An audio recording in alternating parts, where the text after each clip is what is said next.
അസ്സലാമു അലൈക്കും. മുസ്ലിങ്ങൾ തമ്മിൽ കണ്ടാൽ സലാം ചൊല്ലുകയും ഒരു മുസ്ലിം മറ്റു മുസ്ലിമെ സലാം ചൊല്ലിയാൽ മടക്കൽ മറ്റു മുസ്ലിമിന്റെ ബാധ്യതയുമാണല്ലോ എന്നാണല്ലോ നബി സല്ലല്ലാഹു അലൈഹി വസല്ലം പഠിപ്പിച്ചിട്ടുള്ളത്. എന്തുകൊണ്ടാണ് മുജാഹിദ്, ജമാഅത്ത് ഇസ്ലാമി തുടങ്ങിയ പുത്തൻ പ്രസ്ഥാനക്കാരോട് സലാം ചെല്ലാനും മടക്കാനും പാടില്ല എന്ന് പറയുന്നത്? അവർ മുസ്ലിം അല്ലെങ്കിൽ അത് എങ്ങനെ മുസ്ലിം അല്ലാതാവുന്നത് എന്ന് തെളിയിക്കാന്, അതുപോലെ മറ്റേ മുസ്ലിം ആണെങ്കിൽ തന്നെ സലാം ചെല്ലണ്ട എന്നുള്ളതിന് മറ്റേ ഖുർആനിലോ അല്ലെങ്കിൽ ഹദീസിലോ വല്ല തെളിവുണ്ടോ എന്നുള്ളത് അറിയാൻ. മുജാഹിദിനോട് സലാം പറയാൻ പാടില്ല എന്ന് പറഞ്ഞാൽ എന്റെ അർത്ഥം മുസ്ലിമീങ്ങളല്ല എന്നല്ല. അങ്ങനെയാണെങ്കിൽ കക്കൂസിലിരിക്കുന്ന ആള് മുസ്ലിം അല്ല എന്ന് പറയേണ്ടി വരൂലേ? കക്കൂസിലിരിക്കുന്ന ആളോട് സലാം പറയാൻ പാടില്ല എന്ന് പറഞ്ഞാൽ കക്കൂസിലെത്തിയോടുകൂടി ആള് കാഫിറായി നടത്തല്ല. പിന്നെയോ, സലാം പറയാൻ പാടില്ലാത്ത ഒരു പ്രത്യേകമായ പരിപാടിയുമായി കക്കൂസിലിരിക്കുന്ന ആള് ബന്ധപ്പെടുന്നത് കൊണ്ട് ആ പരിപാടി അവസാനിപ്പിച്ച് പുറത്തു വരുന്നത് വരെ അയാളോട് സലാം പറയാൻ പാടില്ല. ഇതാണ് അതിന്റെ അർത്ഥം.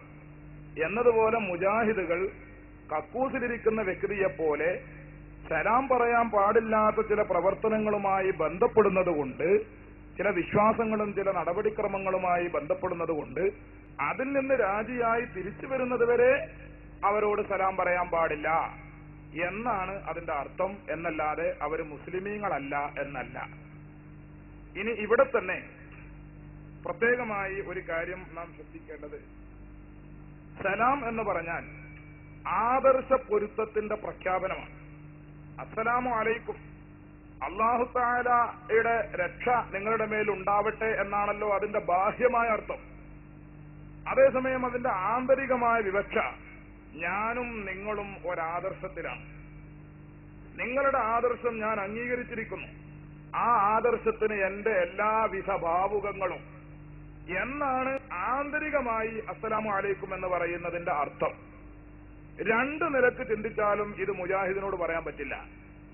കാരണം കേരളത്തിലെ മുജാഹിദുകൾ കേരളത്തിലുള്ള മുഴുവൻ സുന്നികളെയും കൊല്ലൽ നിർബന്ധമാണ് എന്ന് വിശ്വസിക്കുന്നവരാണ്. കേരളത്തിൽ എന്നല്ല ലോകത്തൊട്ടുക്കുമുള്ള സുന്നികൾ, സുന്നത്ത് ജമാഅത്തിൽ വിശ്വസിക്കുന്ന ആളുകൾ, അവരെ കൊല്ലണമെന്നാണ് മുജാഹിദ് പറയുന്നത്. ഇന്ത്യ രാജ്യത്ത് മുസ്ലിമീങ്ങളെ കൊല്ലൽ നിർബന്ധമാണ് എന്ന് പറഞ്ഞിട്ടുള്ളത് കേവലം 2-3 വ്യക്തികൾ മാത്രമാണ്. ഒന്നാമത് മഹാരാഷ്ട്രയിലെ ശിവസേന തലവൻ ബൽതാക്കറെ, അയാൾ മുസ്ലിമീങ്ങളെ കൊല്ലണമെന്ന് പരസ്യമായി പറയുന്ന വ്യക്തിയാണ്. രണ്ടാമത് ഇന്ത്യൻ മുസ്ലിമീങ്ങളെ കൊല്ലണമെന്ന് പരസ്യമായി പ്രസംഗിക്കുന്ന വ്യക്തി അഖിലേന്ത്യാ യുവമോർച്ചയുടെ പ്രസിഡന്റ് ഉമാഭാരതി, മുസ്ലിമീങ്ങളെ കൊല്ലണമെന്ന് പരസ്യമായി എഴുതുകയും പ്രസംഗിക്കുകയും ചെയ്യുന്ന വ്യക്തിയാണ്. മൂന്നാമത് ഇന്ത്യയിലെ മുസ്ലിമീങ്ങളെ കൊല്ലണമെന്ന് പരസ്യമായി ലേഖനം എഴുതിയ വ്യക്തി അരീക്കോട്ടുകാരൻ മുജാഹിദ് നേതാവ് NV ഇബ്രാഹിം മാസ്റ്റർ എന്ന വ്യക്തിയാണ്. അദ്ദേഹം കേരളത്തിലെ മുജാഹിദുകളുടെ മുഖപത്രമായ അൽമനാർ മാസിക, അൽമനാർ മാസികയുടെ 1981 ഒക്ടോബറിൽ പ്രസിദ്ധീകരിക്കപ്പെട്ട ഈ അൽമനാർ മാസികയിൽ NV ഇബ്രാഹിം മാസ്റ്റർ എന്ന വ്യക്തി പറയുന്നത്, ഖബറുകൾക്ക് നേർച്ച നേരുന്നതിൽ ഫലമുണ്ടെന്ന് വിശ്വസിക്കുന്നവരും നേർച്ച നടത്തുന്നവരും അള്ളാഹുവിന്റെ അടുക്കലേക്ക് ആവശ്യപൂരണത്തിന് തന്മൂലം വഴി തുറക്കുമെന്നും വിഷമങ്ങളെ അത് നീക്കുമെന്നും സുഖസൗകര്യങ്ങൾക്ക് വഴി തുറക്കുമെന്നും ആയുസ്സിനെ സംരക്ഷിക്കുമെന്നുമൊക്കെ വിശ്വസിക്കുന്നവൻ അവിശ്വാസിയും മുശ്രിക്കും ആയിരിക്കും, അവനെ കൊല്ലൽ നിർബന്ധമാണ്. അപ്പൊ മൗലൂദ് നടത്തുക, നേർച്ച നടത്തുക, ഇതൊക്കെ സുന്നികൾ ചെയ്യുന്ന ഓരോ ഏർപ്പാടുകളാണ്.